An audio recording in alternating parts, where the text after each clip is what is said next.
A time will come when you who are reading this may think, look, the world is so much more peaceful now than it was 10 years ago.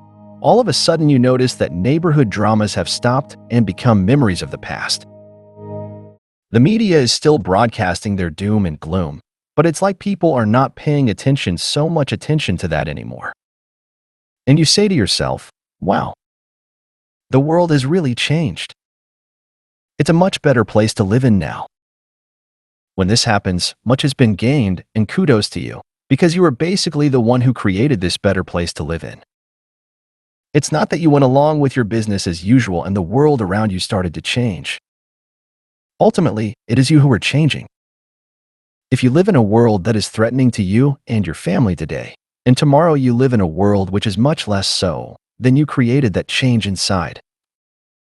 And your mind adopted to a possibility which vibrates on your heightened frequency. These frequencies already exist, and today they exist as probabilities for you. Once we change our vibrations so that the threats to our survival and well-being are no longer a real issue, then we have adapted to a new world with much better probabilities. This is the beauty of the multiverse. It is fluid and ever-changing. Actually, it's the whole purpose with the goddess experiencing herself.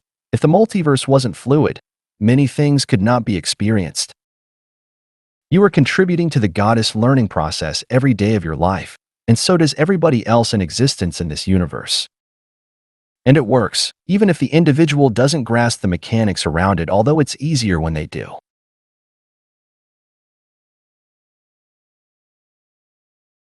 The example above is not science fiction. It will happen to many of us in the very near future. We will walk around doing our things, and all of a sudden we will stop what we're doing and look around in awe, thinking, my goodness. The world is really different, isn't it? And you will get epiphany after epiphany, realizing that you are happy. Your life is sorted out. The turmoil that may or may not have been in your life before is gone. You have more time to reflect and discuss your insights with your spouse, friends, relatives, or whomever it may be. You may also notice that your friends are all on the same wavelength as you are, and when you meet, you are having a real good time. Not discussing weather and wind and trivial things, but subjects which lead to quite some insights. And what about the global elite? What about the Syrians? Well, the newspapers may still indicate that they are there, but you get the feeling that they are more in the background of things, and they are no longer so much of your concern. It basically feels like they are part of another universe, which would be true. You realize that if you just keep your frequency on the level you are on in this possible future and raise it even more, happiness will remain and increase in your life. And the shadows of darkness that was overpowering the world before start fading away, slowly but surely. It's like when you quit an old habit, e.g. smoking cigarettes. In the beginning, you miss the feeling of having one in your hand. Your lungs feel like they are caving in on themselves, and your body is screaming for a smoke. However, with time it gets easier, and after a while you still feel the cravings, but they are not overpowering. A few years down the line, a few seconds of cravings which remind you of your old habits will hit you, but you easily shake them off and they disappear. It will be the same thing with the negative forces in people's lives. They are here because we allow them to be here, and we even welcome them.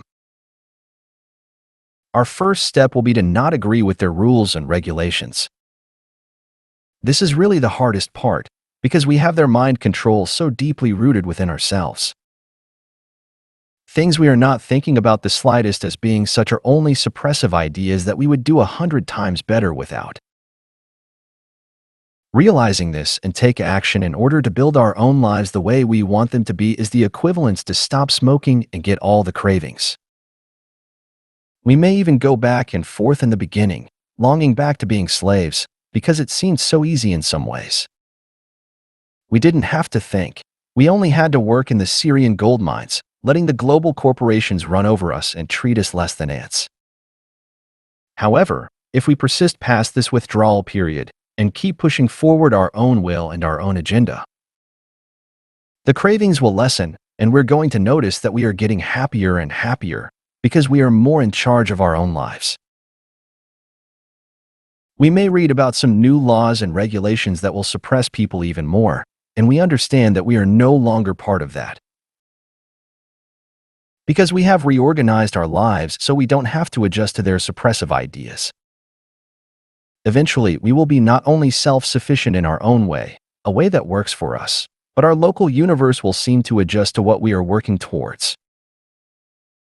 In fact, we are tuning into vibrations and frequencies that match our new consciousness and awareness, and we think that we will never again go back and live the way we used to live. Like worthless slaves in a worthless society.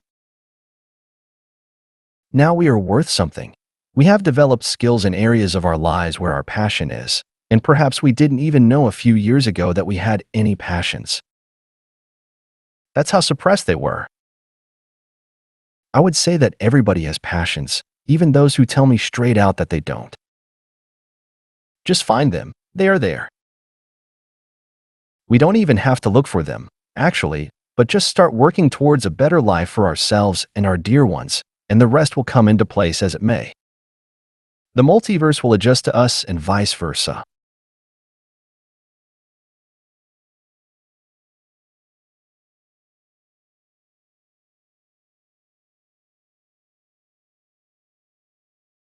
It's that simple.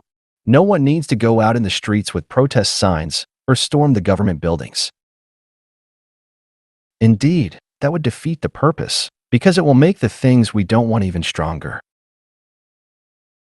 We solidify the problem when we put our energy on it, and it becomes bigger and bigger. The solution is to educate ourselves even if the subject is negative, and when we know how things work and what is causing the halt in our progress towards gaining higher consciousness. We don't fight it, but let it go, knowing it's there, but not anything we want to be part of anymore. Instead, we look in another direction and start creating something else, something that we want, not what the suppressive government wants for us. This is why Gandhi said that we need to be the change we want to see in the world. Because when we become what we want, we are literally changing our world, and we will merge with others who did the same. So, it all comes down on the individual.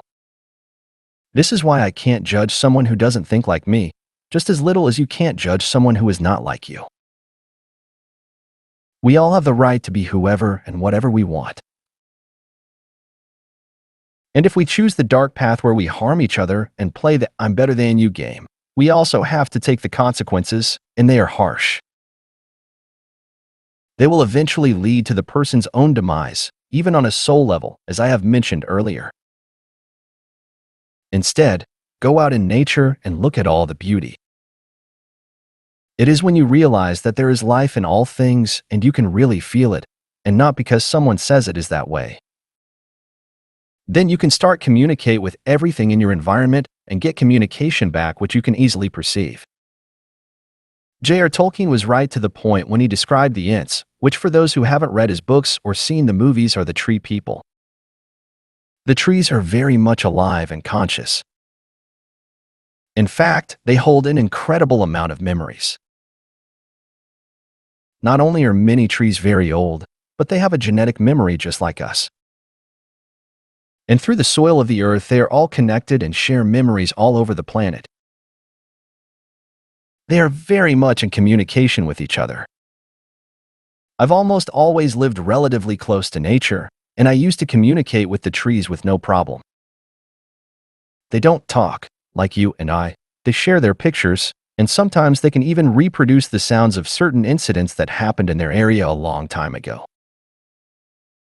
I have personally experienced these things, and they were very real. Mankind has so much to look forward to, and the struggle we may still be experiencing as we are healing our timelines may prevent us from realizing what is on the other side of these struggles. Sooner or later, the urge to connect with nature in a telepathic way and become a part of it again will become prominent, and mankind will eventually become one with it. As long as we are humans, nature is our home, and there is where we find happiness and spiritual strength. So, when times get rough and no solution seems to be in sight, take a break and go out in nature and look around. Touch it, smell it, look at it, listen to it, talk to it. After a while, nature washes away the worries and the heavy loads, and life feels lighter again. Then, when you return to reality, the solutions may come to you quicker and easier.